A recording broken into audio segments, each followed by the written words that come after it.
Welcome to this video about position analysis. Today we're going to discuss a position from step 5, and in step 5 it's used to highlight the power of the rook on the 7th rank and the activity of the rook, but we are going to use it for practicing our analysis skills. So our framework for analysis is orientation, looking at the position characteristics, then also looking at the opponent's intent in the position. What does my opponent want to do? We calculate, and at the end of variations we have to evaluate who is better. And part of the calculation is, of course, that we have to visualize the lines, and also part of the training is that we have to become fluent in naming the squares.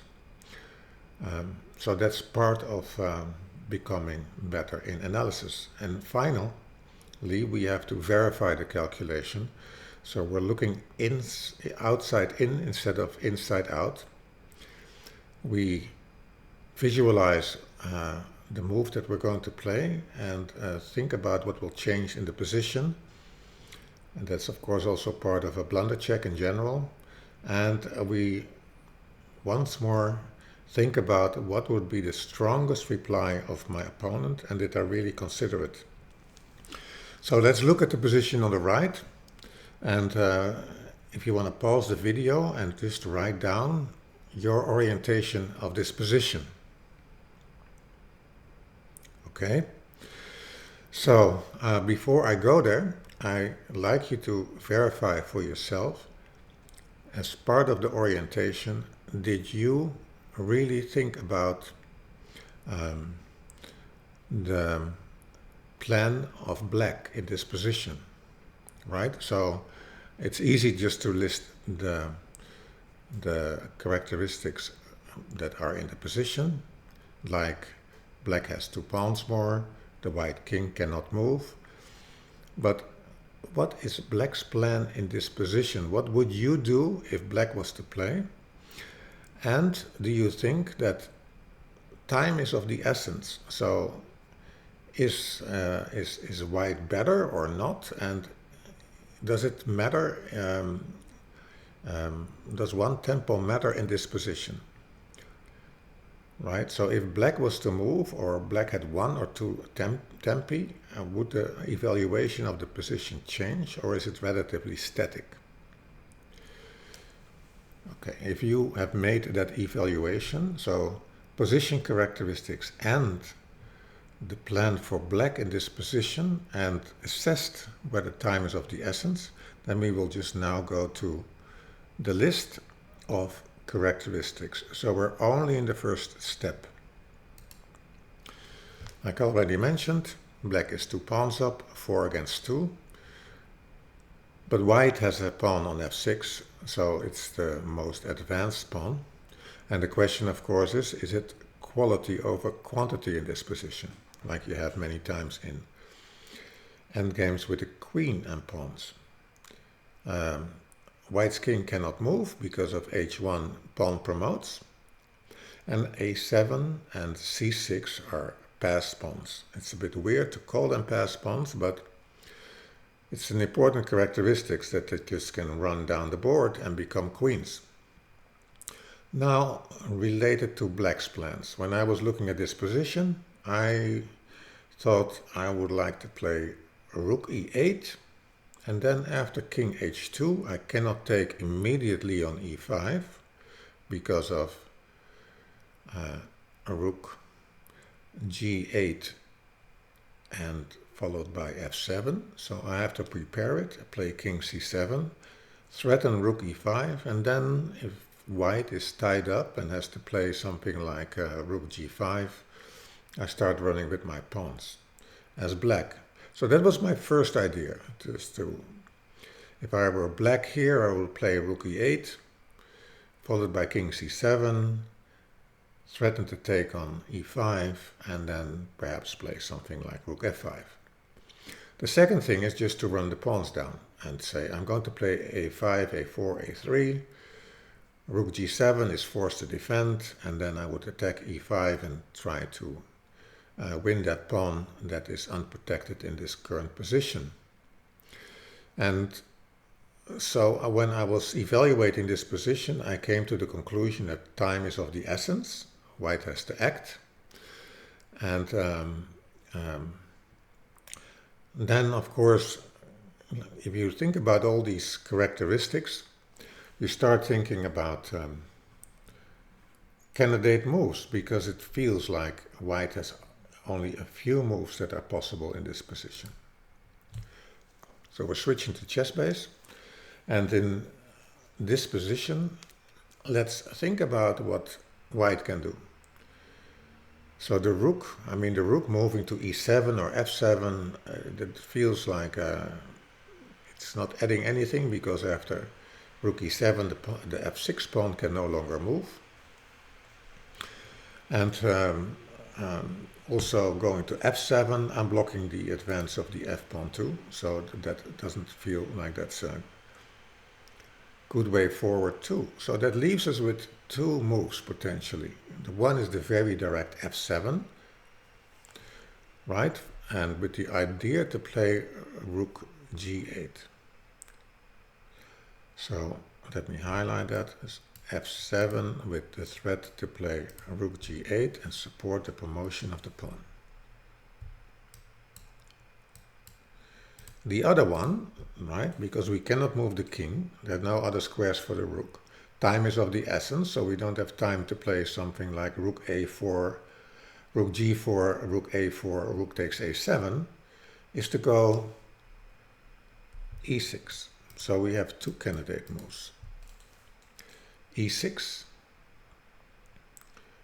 with the idea of d takes e6, rook takes a7, and then with an x-ray attack on a8, winning the rook on h8, or f7, threatening rook g8 and winning the game, promoting the pawn and winning the rook. So that seems like the most logical two candidate moves. So can you find a refutation of f7?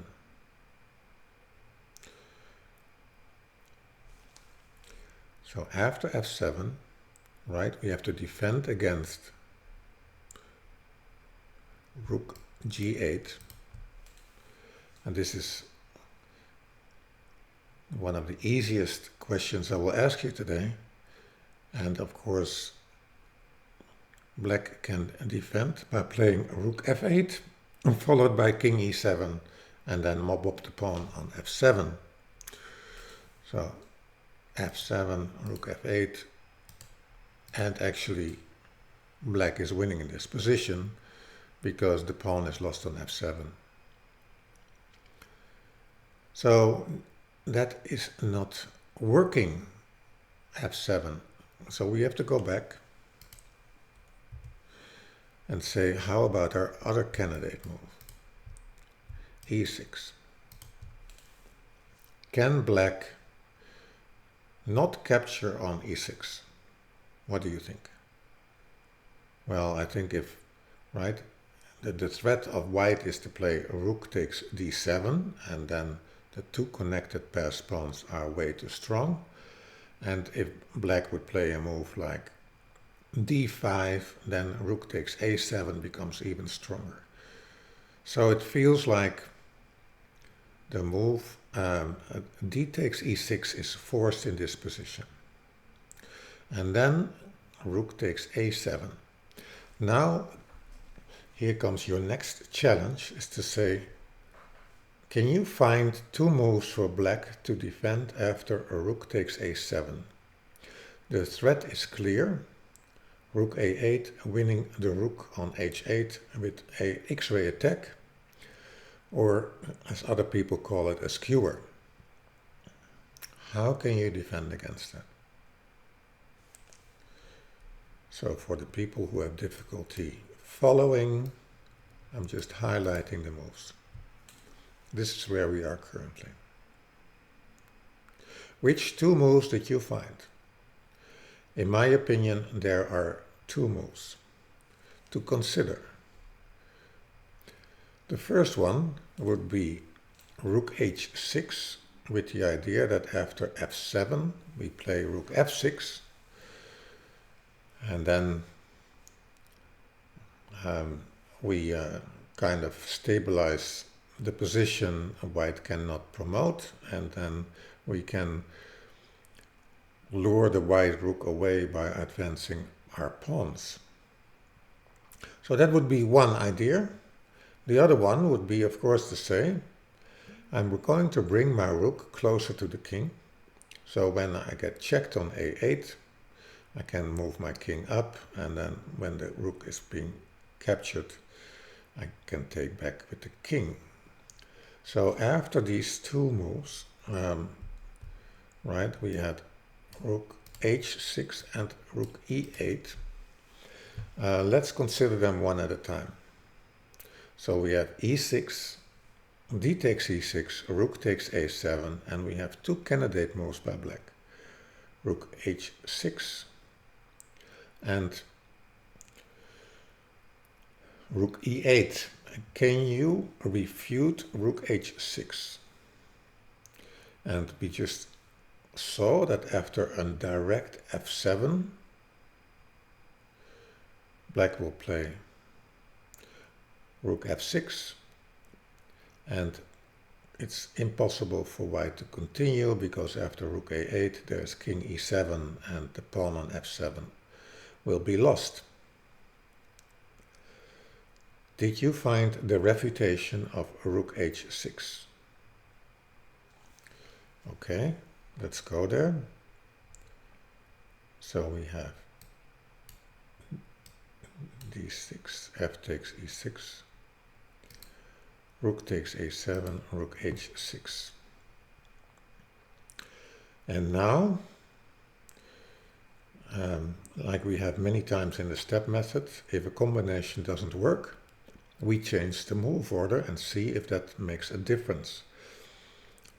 And so in the previous line we played f7 followed by rook a8. Reversing the move order would be playing rook a8 first, and then on the second move f7. And so indeed that is the winning line, because now after rook f6 white promotes, and white will use their king and rook to stop the black pawns and win the game. So we had two candidate moves after our initial e6. And we refuted one of them, which was rook h6, which leaves us with one candidate move, rook e8, with the idea after rook a8, king d7, and then it's impossible to win the game, because after f7 we take the rook on a8, and if white would take on e8, the king takes back, and then we'll capture the pawn on f6 later. So how to continue after e6, f takes e6, rook takes a7, rook e8. I think in that position white has two candidate moves. Which would be your two candidate moves in that position? I think they are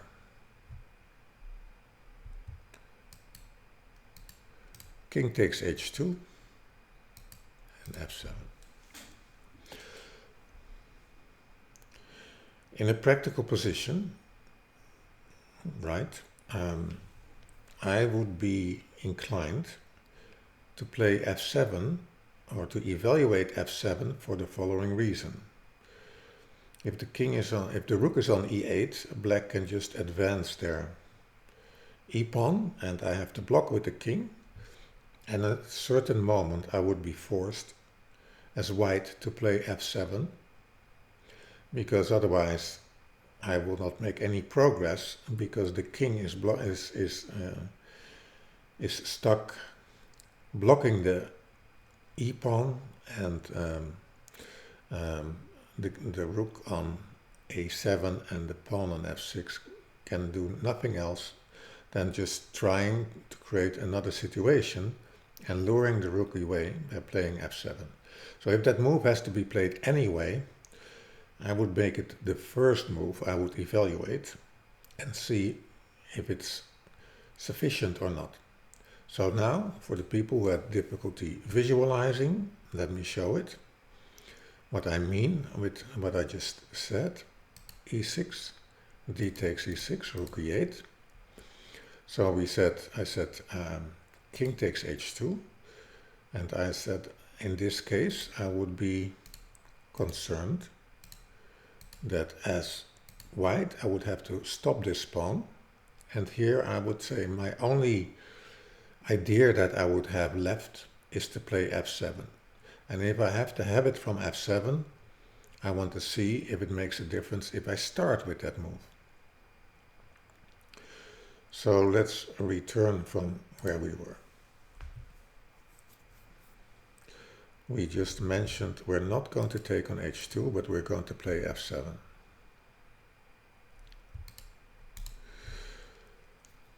Just to repeat, we play e6, d takes e6, rook takes a7, rook e8, and after rook e8 we're going to play f7. Black has to stop the pawn, so has only one move. So the move that black has to play is move back to f8 to stop the pawn. In that position, can you answer the following questions? Which pieces on the black side can still move without losing a piece? Which pieces on the black side can still move without black losing a piece? Can the king move? The king has only one square, c8, and after rook a8, black loses the rook on f8. If the rook moves, the rook can not go to f7 because there it will be captured by the rook on a7. And if the rook goes to h8, we also play rook a8 and we pick up the rook on h8. So the only pieces that can play are the pawns. And so now the next question I will ask you, right? So it's almost like black is in a zugzwang. We have the position that I mentioned. So let me highlight all the black moves in yellow and the white moves in green.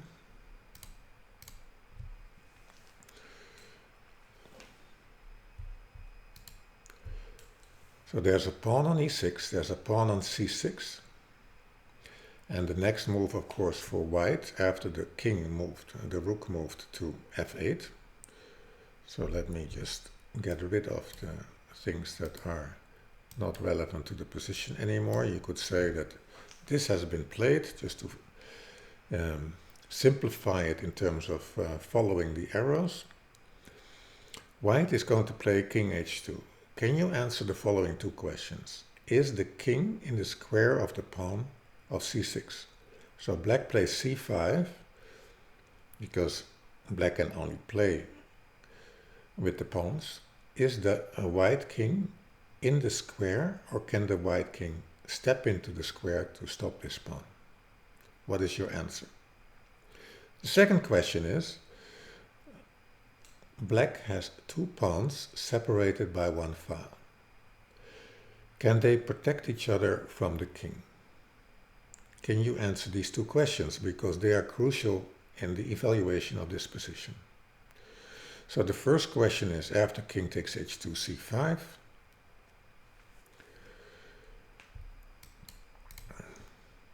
can the white king step into the square? Well, the square is defined by drawing a diagonal, and if the king goes to g2 or g1, the king is in the square, so yes, white can stop the c pawn and is just in time by one tempo. So time is of the essence, because in the beginning, if we would have wasted one tempo and black was allowed to play c5, the white king would not be in the square. Second question, can the two pawns on e6 and c5 defend each other from the approaching white king? Or can the white king just capture both pawns by approaching them? So if you had watched my video on the square of the pawn, you would have learned that in general they can protect each other, but there was one condition, and that is that the black king would be free to move, which is not the case in this position because the black king does not have any free moves. So no, the two pawns cannot defend each other. So let's now look at how it plays out, and let's just forward a little bit on the board. So we said we play f7 because it's a necessary move anyway. Rook f8, here we answered the questions which black pieces can still move, and we said only the pawns. After king h2, we said that after c5 we can step into the square with king g2, and that allows us to stop the c-pawn. And we said that after king e4, black would have to have a move with either the king or the rook for the two black pawns to survive, but that's not the case and white is winning. So in the starting position, let's go back. We saw the strength of the rook on the 7th rank, but we increased the activity by playing e6, and white obtained a winning position. Thank you very much for watching. I hope you subscribe and continue to follow my YouTube channel. Thank you.